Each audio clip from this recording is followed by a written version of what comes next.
दोस्तों आज हम बात करेंगे उत्तर प्रदेश की नई इन्वेस्टमेंट के बारे में। दोस्तों उत्तर प्रदेश अब सिर्फ एक एग्रीकल्चरल स्टेट नहीं रह गया है बल्कि ग्लोबल इन्वेस्टमेंट हब बन गया है। एक समय तक जिस राज्य की पहचान केवल जनसंख्या और कृषि प्रधान राज्य तक सीमित थी, आज वही राज्य electronics, defence, renewable energy, pharma, EV, MSME और इंडस्ट्रियल कॉरिडोर में पूरे देश का नेतृत्व कर रहा है। यूपी ने अपनी इकोनॉमी को बढ़ावा देने के लिए मैसिव प्रोजेक्ट्स लॉन्च किए हैं जो कुल 50,000 करोड़ से ज्यादा के इन्वेस्टमेंट ला रहे हैं। ये सब सरकार की नीतियां जैसे UP electronics policy, pharma policy 2023 और डिफेंस कॉरिडोर की वजह से पॉसिबल हो पाया है। इस वीडियो में हम उन सभी इन्वेस्टमेंट के बारे में बात करेंगे। इसमें पहला बड़ा इन्वेस्टमेंट है HCL फॉक्सकॉन सेमीकंडक्टर प्लांट जेवर, ग्रेटर नोएडा। ये प्रोजेक्ट इंडिया की सेमीकंडक्टर मिशन का एक बड़ा माइलस्टोन है। यूनियन कैबिनेट ने मई 2025 में 3,706 करोड़ का HCL Foxconn joint venture approve किया, जो कि जेवर एयरपोर्ट के पास येडा यानी कि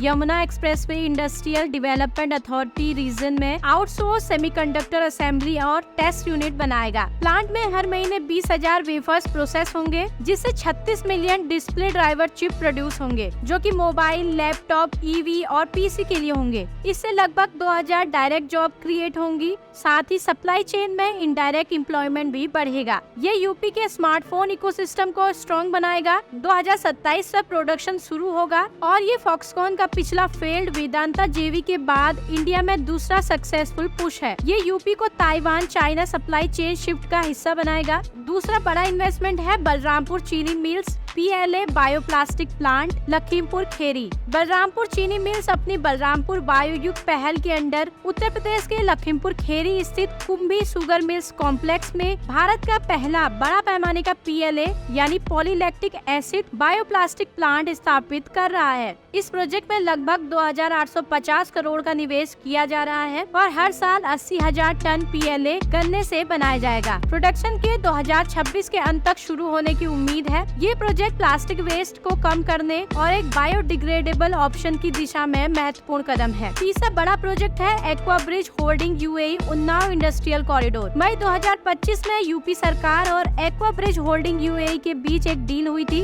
इसमें करीब 3,800 करोड़ यानी $461 मिलियन का निवेश उन्नाव जिले में होगा। इसमें मछली पालन, एक्वाकल्चर के लिए आधुनिक इंफ्रास्ट्रक्चर बनेगा। साथ ही गंगा बेसिन में फिश फार्मिंग और प्रोसेसिंग यूनिट्स भी बनेंगे और साथ ही लॉजिस्टिक हब और कोल्ड स्टोरेज भी बनाए जाएंगे ताकि मछलियों को आसानी से दूसरे देशों में एक्सपोर्ट किया जा सके। साथ ही बिल्कुल दुबई के तर्ज पर water front hitech fish market बनेंगे। इससे उन्नाव फूड सिक्योरिटी और एक्सपोर्ट हब बनेगा। इसमें 200 से ज्यादा कंपनियां जुड़ेंगी। इससे करीब 2 लाख डायरेक्ट और इनडायरेक्ट जॉब क्रिएट होंगी। ये प्रोजेक्ट उन्नाव इंडस्ट्रियल कॉरिडोर का पहला बड़ा कदम है। मछली का एक्सपोर्ट मिडिल ईस्ट और यूरोप तक होगा। इससे यूपी की अर्थव्यवस्था में एक बड़ा उछाल हमें देखने को मिलेगा। चौथा बड़ा प्रोजेक्ट है Servotech power system EV charger plant, Varanasi. Servotech power system अब वाराणसी में एक नया EV चार्जर प्लांट बनाने जा रहा है। इसका मकसद है EV चार्जिंग के जरूरी पार्ट्स, खासकर पावर मॉड्यूल्स को देश में ही बनाना, ताकि चीन जैसे देशों पर डिपेंडेंसी कम हो सके और भारत ग्लोबल EV मार्केट में मजबूत हो सके। इसकी initial capacity 24,000 power modules per year बनाने की होगी, जिसे बाद में बढ़ाकर 2.4 लाख तक किया जाएगा। बात करें अगर इसके की फैक्टर्स की, तो इससे लोकल मैन्युफैक्चरिंग को बढ़ावा मिलेगा। अभी तक जहां EV चार्जिंग के लिए ज्यादातर पावर मॉड्यूल चीन से आते हैं, सर्वोटेक इन्हें वाराणसी प्लांट में ही बनाएगा और मेड इन इंडिया को ग्लोबल स्टैंडर्ड बनाने की दिशा में एक बड़ा कदम है। अगला बड़ा प्रोजेक्ट है greater GIDA industrial park, Gorakhpur. ये प्रोजेक्ट पूर्वांचल को एक मेगा ट्रांसफॉर्मेशन देने वाला है। लगभग 5,500 एकड़ का ये पार्क पूर्वांचल एक्सप्रेसवे कॉरिडोर पे बन रहा है और इसमें बड़े बड़े इंडस्ट्रियल दिग्गज जैसे अडानी का अंबुजा सीमेंट, श्री सीमेंट और कियान डिस्टिलरी पहले से ही जुड़ चुके हैं। इस प्रोजेक्ट में अगस्त 2025 में 182 एकड़ जमीन 54 यूनिट्स को अलॉट हुई थी। इससे 5,800 करोड़ का इन्वेस्टमेंट आया, जिससे कि 10,000 से ज्यादा परमानेंट जॉब्स लोगों को मिलेंगी। इस पार्क को गोरखपुर लिंक एक्सप्रेसवे से सीधी कनेक्टिविटी मिलेगी, जिससे पूरे रीजन में इंडस्ट्रियल डेवलपमेंट तेज होगा। अभी गीडा का कुल एरिया 13,135 एकड़ है। इसमें आगे धुरियापुर टाउनशिप से 600 एकड़ और जुड़ेंगे। इससे ये पार्क बन जाएगा पूर्वांचल का सबसे बड़ा इंडस्ट्रियल लैंड बैंक। अगला बड़ा प्रोजेक्ट है 15 नई MSME जोन्स, जो कि 11 डिस्ट्रिक्ट में डेवलप होंगे। जून 2025 में यूपी सरकार ने MSMEs के लिए एक बड़ा मास्टर प्लान लॉन्च किया था। इस प्लान के तहत 764 एकड़ जमीन पर 15 MSME जोन बनाए जा रहे हैं, जो कि 11 जिलों जैसे कि अलीगढ़, फिरोजाबाद, कानपुर देहात आदि में फैले होंगे,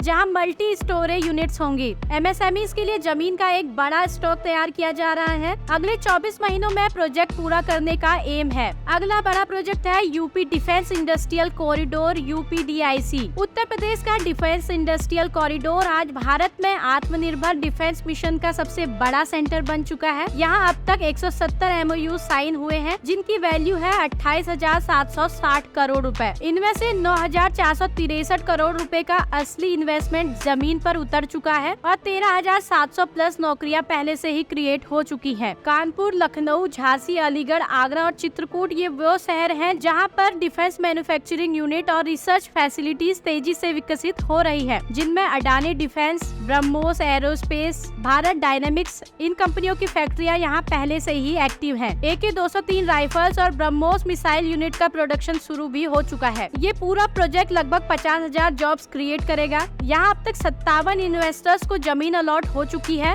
MSME और स्टार्टअप्स के लिए भी बड़े मौके खुल रहे हैं। मार्च 2023 तक के डेटा के अकॉर्डिंग 108 MOUs और 12,191 करोड़ के प्रपोजल लाइन में है। आने वाले सालों में ये कॉरिडोर R&D और डिफेंस स्टार्टअप का हब बनेगा। अगला बड़ा प्रोजेक्ट है solar plus AI plus data के लिए। अप्रैल 2025 में यूपी ने इंटरनेशनल लेवल पर बड़े समझौते किए हैं। इसमें ऑस्ट्रेलिया स्मार्ट एनर्जी काउंसिल और हिंदुजा ग्रुप के साथ 1200 करोड़ का सोलर विंड प्रोजेक्ट साइन हुआ। साथ ही 2 और मेगा प्रोजेक्ट्स, जिसमें कि लखनऊ में 1000 करोड़ का AI हब, नोएडा में 7000 करोड़ का डाटा सेंटर, इसके अलावा UAE और लॉर्ड मार्क के साथ भी नए टाई अप शुरू हुए हैं। अगला बड़ा प्रोजेक्ट है कोल इंडिया और यूपी राज्य विद्युत उत्पादन निगम लिमिटेड। मई 2025 में यूपी सरकार और कोल इंडिया ने एक नॉन बाइंडिंग MOU साइन किया है, जिसके तहत राज्य में 500 मेगावाट का सोलर प्लांट लगाया जाएगा। इसका मकसद है यूपी की बढ़ती बिजली की डिमांड को क्लीन एनर्जी से पूरा करना। कोल इंडिया यानी कि CIL का ग्रीन डाइवर्सिफिकेशन कोयले से अब रिन्यूएबल एनर्जी की तरफ बढ़ रहा है, जिससे कार्बन इमिशन कम होगा और पर्यावरण को फायदा होगा। यूपी में पावर अवेलेबिलिटी बढ़ेगी, खासकर इंडस्ट्री और ग्रामीण इलाकों में, जिससे उत्तर प्रदेश धीरे धीरे कोल से सोलर की तरफ शिफ्ट होकर देश के ग्रीन एनर्जी हब की रेस में शामिल होगा। अगला बड़ा प्रोजेक्ट है wood packer green agri nutrients Farrukhabad. Som distilleries की सब्सिडरी ने 600 करोड़ का निवेश किया है, जो कि 40 एकड़ प्लांट पर बन रहा है। ब्रूअरी और डिस्टिलरी को इंटीग्रेटेड तरीके से चलाया जाएगा। भारत के एथेनॉल ब्लेंडिंग प्रोग्राम को और ताकत मिलेगी, किसानों को कॉर्न और स्टार्च की स्थिर मांग मिलेगी और ग्रामीण इलाकों की इकोनॉमी और ज्यादा मजबूत होगी। इन सभी प्रोजेक्ट के साथ ही Uttar Pradesh global investment hub बनता जा रहा है। तब तक के लिए इतना ही। अगर आपको वीडियो पसंद आया हो तो इसे लाइक करें और साथ ही मेरे चैनल को सब्सक्राइब करें।